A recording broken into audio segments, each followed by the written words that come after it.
Bloomberg Audio Studios. Podcasts, radio, news.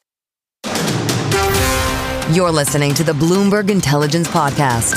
Catch us live weekdays at 10 a.m. Eastern on Apple CarPlay and Android Auto with the Bloomberg Business app. Listen on demand wherever you get your podcasts or watch us live on YouTube. There was a headline today about how Amazon and Google are being probed by the Federal Trade Commission on their search advertising practices. This is according to Bloomberg reporting, citing people who are familiar with the matter. So we need to bring in Justin Teresi. He is the antitrust litigation and policy analyst here for us at Bloomberg Intelligence. Justin, just walk us through what these headlines mean to you when you look at it through your antitrust lens.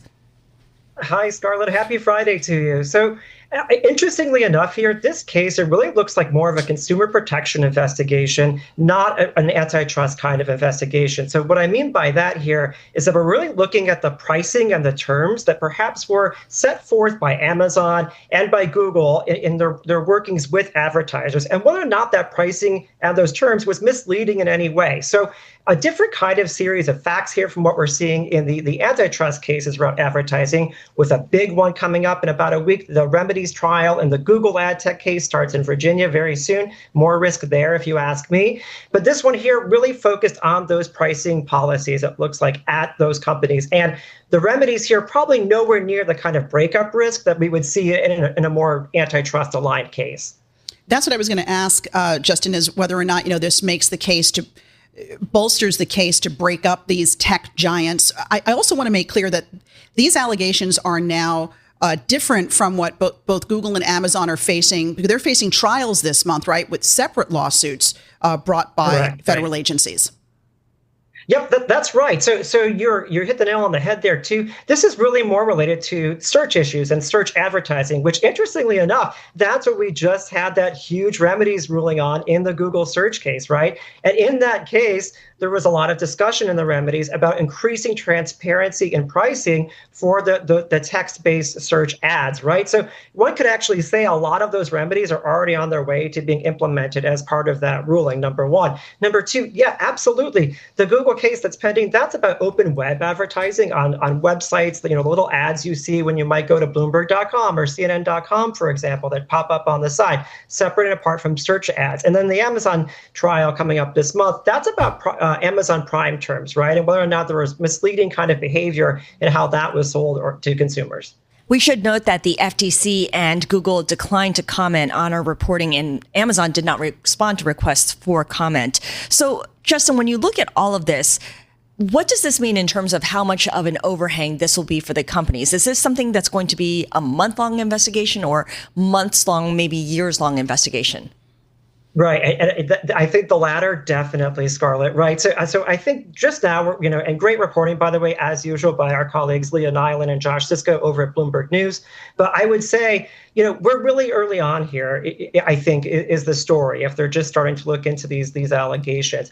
These things can take years, absolutely, to pan out. A lot of times there's no case that's even brought at the end of them. It's really about ascertaining the facts, figuring out what, if anything, happened, and moving on from there. So I don't think we'll see any more announcements from the FTC about how this is proceeding either. Typically, all of this is confidential. So as it moves forward, we may or may not see updates that come out, in different ways about the case. But it's a long-term risk, absolutely.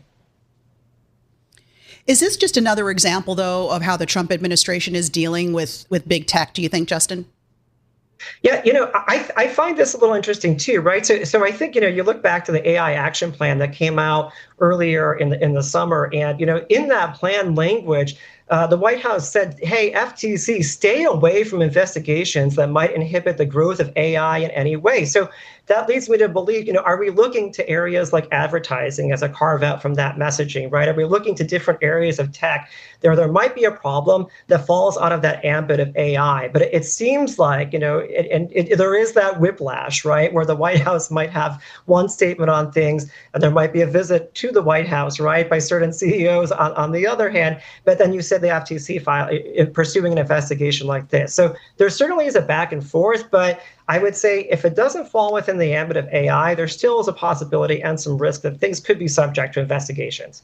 Okay, so very much moving goalposts and a TBD kind of scenario. Justin, you and Jennifer Rhee, who is our senior litigation analyst, have also done some research on Live Nation and how its dominance in events is at risk because of a lawsuit. And this is a lawsuit that is scheduled to lead to an antitrust jury trial that will begin, I think, in the first quarter. Just walk us through what we need to know there.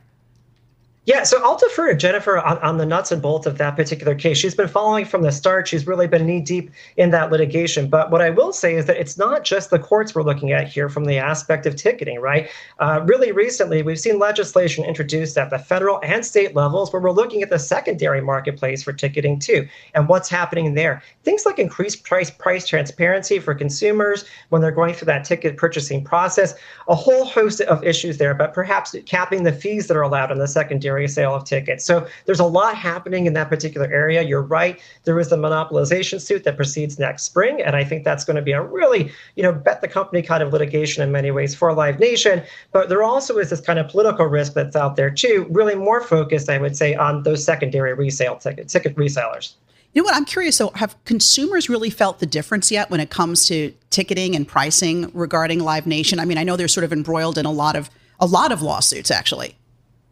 Sure. I'd say probably not yet, right? I think we saw some activity around a class action case just really recently there. But, the FTC's rule mandating these price transparency issues for consumers when they're in that kind of ticket purchasing process, that just went into effect a few months ago, right? So really, it's a trickle down here, a slow moving kind of issue here with politics and with litigation. And of course, we haven't even gotten to the liability phase yet of that Live Nation trial, much less remedies that would be imposed if there were a finding of liability in that case, right? So I think we're at the beginning of a lot of activity, but certainly no real, outcomes are developing just yet. I mean, I'm a very imperfect example of, what you see when you actually try to buy tickets. But I've noticed when I do try to buy tickets on secondary markets, there's a lot more text about how this is, every single fee included. So we're not going to add anything more to your final price tag. And that's something that's only really started to roll out, I would say, in the last couple of months. Yep, you're right. And that's the FTC rule right there in play, right? You're seeing that with ticketing applications. We're also seeing that in kind of travel websites as well, right? Where you kind of get to the checkout page and wait a minute, there's all these fees for things like baggage that maybe you didn't know about up front when you saw the fare. Yeah. So that's kind of how those are rolling out there too. And I'd say, to your point, that's really the impact we've had so far on the consumer, more likely yet to come. Stay with us. More from Bloomberg Intelligence coming up after this. You're listening to the Bloomberg Intelligence Podcast. Catch us live weekdays at 10 a.m. Eastern on Apple CarPlay and Android Auto with the Bloomberg Business app. Listen on demand wherever you get your podcasts or watch us live on YouTube.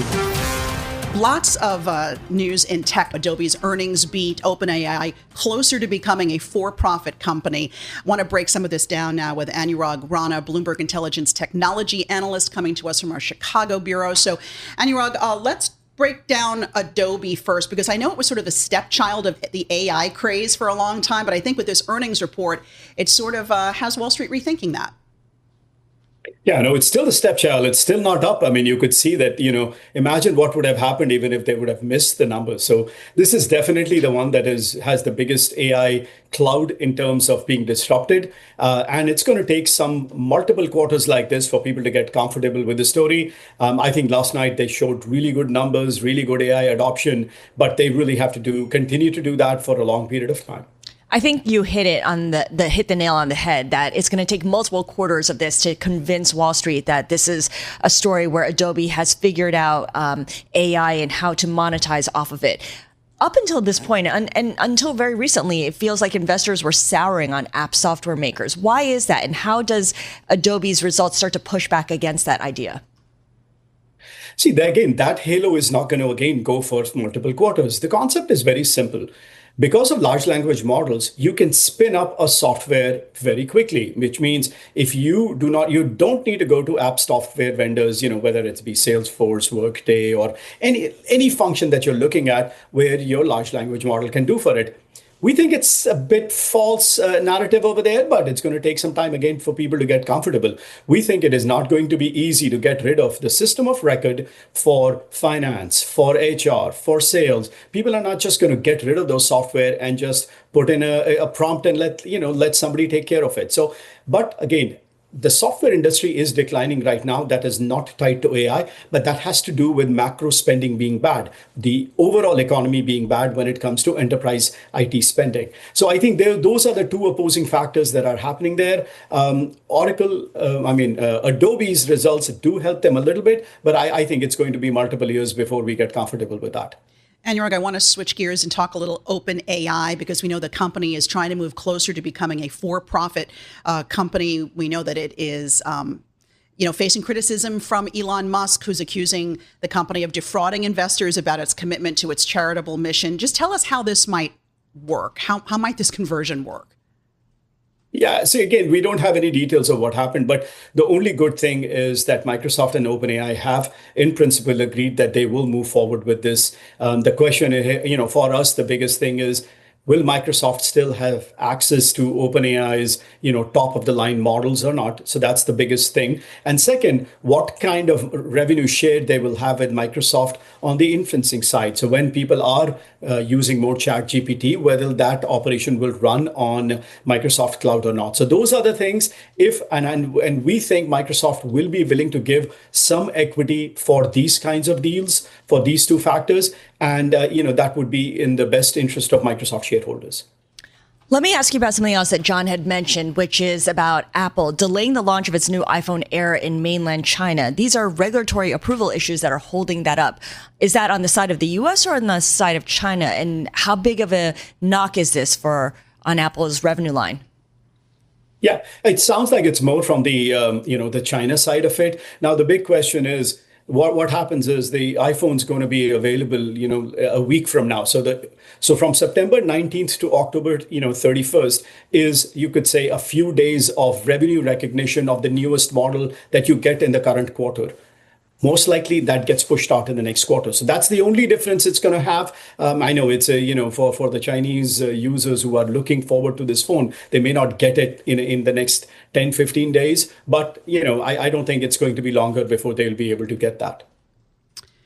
And in the about 45 seconds we have left, just want to get your take on Microsoft Teams basically avoiding a hefty fine with the EU. Bring us up to speed on that. Yeah, so this has been a case that's been around for a while. And the question is, do you disaggregate Teams versus Slack? So Microsoft has to do it. There's always a tying aspect of Microsoft products. It bundles in these things, and competitors think, that's an unfair advantage for them. And, they have to do it, frankly speaking. Otherwise, this is, their lawsuits otherwise that they will face because of it. Stay with us. More from Bloomberg Intelligence coming up after this. You're listening to the Bloomberg Intelligence Podcast. Catch us live weekdays at 10 a.m. Eastern on Apple CarPlay and Android Auto with the Bloomberg Business app. Listen on demand wherever you get your podcasts or watch us live on YouTube.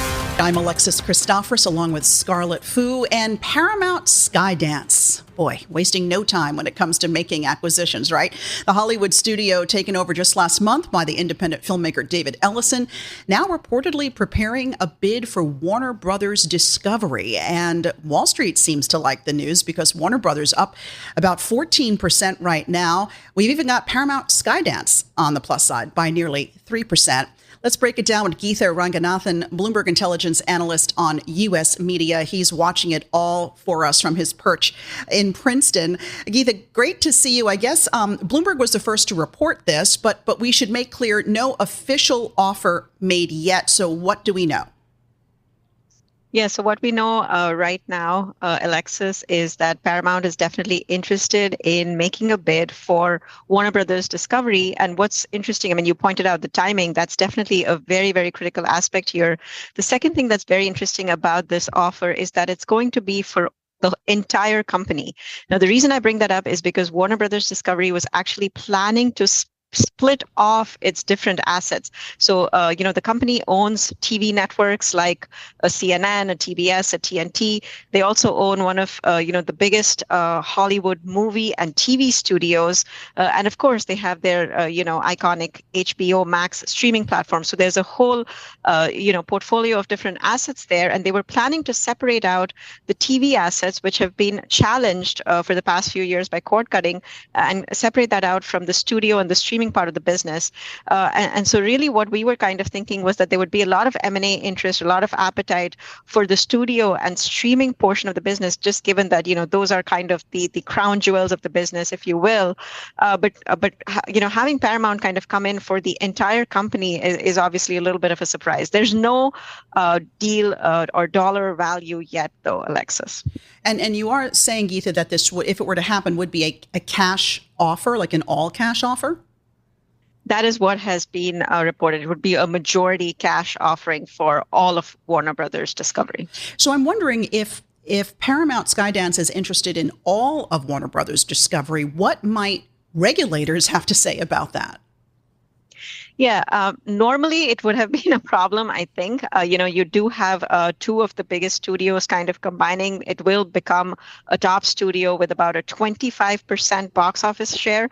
Not that such deals haven't gone through, the regulatory process before. So if you just remember a few years ago, Disney bought the Fox studio. That gave them about a 26% share of the box office. So it has been done. But I think what gives us more confidence in the whole regulatory process here is that David Ellison and the family, the whole Skydance team, just went through this whole approval process for the Paramount merger with the Trump administration just about a month ago. So they obviously know their way around this around the system. They know how to navigate all of the different challenges that come with a deal of this size. So I think that gives us plenty of confidence. And the other thing that I would mention is that there is no broadcast. There's no combination of broadcast assets. So combining two broadcast networks like a CBS or an NBC, that would be problematic. In this case, there is no broadcast asset from Warner Brothers Discovery. Good point, Geetha. So I'm just wondering about the synergies here, bouncing off of that.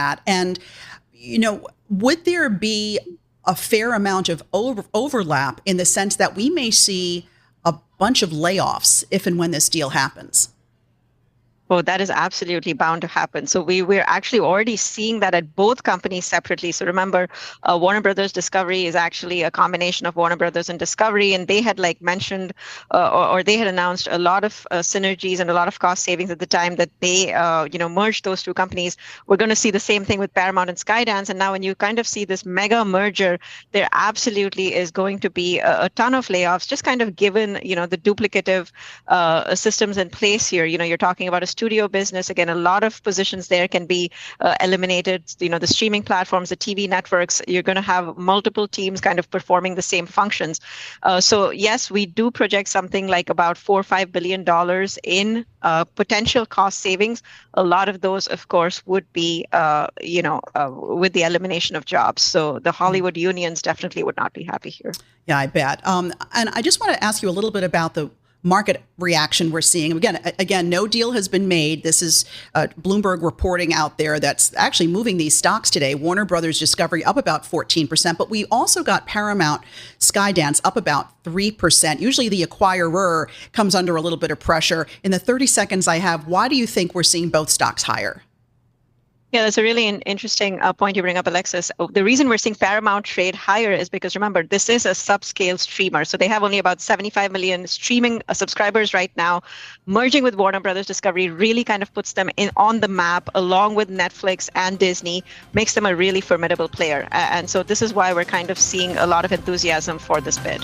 This is the Bloomberg Intelligence Podcast, available on Apple, Spotify, and anywhere else you get your podcasts. Listen live each weekday, 10 a.m. to noon Eastern on Bloomberg.com, the iHeartRadio app, TuneIn, and the Bloomberg Business app. You can also watch us live every weekday on YouTube and always on the Bloomberg Terminal.